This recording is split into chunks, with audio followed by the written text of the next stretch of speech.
I don't do a lot of these off-the-cuff, shoot-from-the-hip, random movie reviews and videos such as this at all, for that matter. And that might be something that I change here in the near future because, man, lately I have been immensely frustrated with a lot of movie directors, movie studios, movie producers making what, in my opinion, is terrible decisions overall. And I really need a forum to vocalize these frustrations, and what better way to do it than motherfucking YouTube, where I can just scream into the void, get it off my chest. In terms of cinema, I am a huge fan of movies. I love all sorts of different genres, and I appreciate everyone from David Lynch to Steven Spielberg, and, I don't discriminate. A good movie is just that, a good movie. And as a fan, I've got my own personal favorites, and I do realize that a lot of other people, they might not view things the same way that I do, and that's fine. I don't want everyone to think just like me. The other day at work, a buddy of mine texted me a URL address on my cell phone, and he goes, "Did you see it yet?" And I'm like, "What the hell are you talking about?" And he goes, "It's a trailer for the remake of Suspiria." And, I just stood there looking at my phone like, what? There's a remake of Suspiria? This has got to be a fucking joke. So, me and him talked about it back and forth, and lo and behold, there really is going to be a Suspiria remake. So I went home that night, checked out the trailer, and I just sat there, hanging my head, in awe at the way it was executed. I couldn't believe it. But don't take my word for it, guys. Check out the trailer. You're going to peep it right here, right now. And when we get back, we're going to be discussing a little bit more about the Suspiria remake.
Have it. My first reaction to it was, I was immensely nonplussed.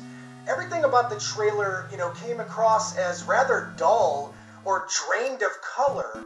And, I do realize that the original film is notorious for its use of bright, eye-watering color on the screen. And yeah, I get it. Maybe the director intended that. Maybe the producers intended that. Maybe they thought if they went for an all-out, colorful movie, it would seem like too much, like it was relying on the original Suspiria for its own success. Whatever the decision is, I think it's a poor one. Half the reason I like the original Suspiria film is for its psychedelic color palette. I think it's a beautiful movie, and this trailer, it offered nothing visually exciting to me, at least in my opinion. I also think the decision of casting Dakota Johnson as the lead actress in the movie is kind of a mistake. If you're not familiar with her work, well then rent the 50 Shades of Grey series and you'll get an eyeful of what her acting abilities are. But to me, I didn't find her character engaging, at least from the trailer. But who knows, maybe I'm judging the film a little too early.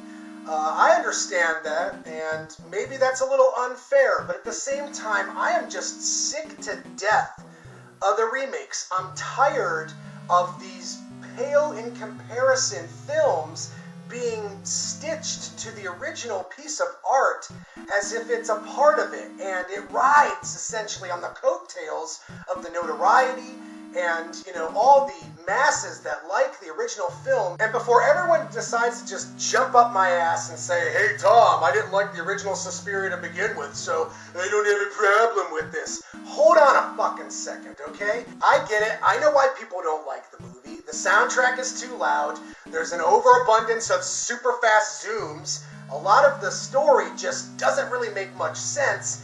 And the overall color palette is just psychedelic weird.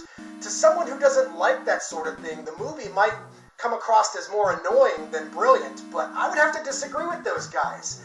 I'm not here to talk about the original Suspiria. I'm going to actually attach my review for that film at the end of this video, and if you're curious as to what my opinion is in a more fleshed out manner on the original Suspiria film, check that video out. I love it. I think it's a masterpiece. But this new remake, I don't know, judged based solely on the trailer and the concept of remakes alone, I think this is going to be a dud. It's going to be another below-the-radar, vaguely independent. Some people will like it, some people will hate it, and eventually it'll just kind of dissipate into nothing. And that's my biggest problem with remakes these days, guys, is a lot of directors, a lot of modern film directors, I feel like they don't know why they're making the movie to begin with. It might have something to do with just the experience of directing, you know, such a high-profile film might be incentive enough for these film directors, but I don't know, that kind of takes the heart out of the whole movie-making experience. If you're just looking to, you know, have fun with the cast and crew, and then you pump out this movie and you go, well, I tried, well, your heart wasn't in the right place. And I'm not saying every single movie has to be some cerebral, thought-provoking piece of art. Hell no. I like popcorn flicks. I love going to the theater in the summertime. I can appreciate all types of films. But there you have it, guys. That's my opinion on this latest Suspiria remake. Who knows? Maybe I'm jumping the gun far too quickly with this one, but I gotta be honest, guys, I'm not thrilled about it. I don't like remakes anymore. I feel like the concept of them has kind of worn out their welcome, and the early 2000s really had some decent remakes, but we're in 2018 now, guys, and I want to see some new stuff. I don't want to see rehashes or reimaginings or remakes that are vaguely remakes. I don't want to see any of that shit anymore, guys. I want to see directors trying new stories, executing things in new ways, not being afraid of a different color palette, soundtracks that actually dominate, and, you know, putting your heart back into the film where it belongs.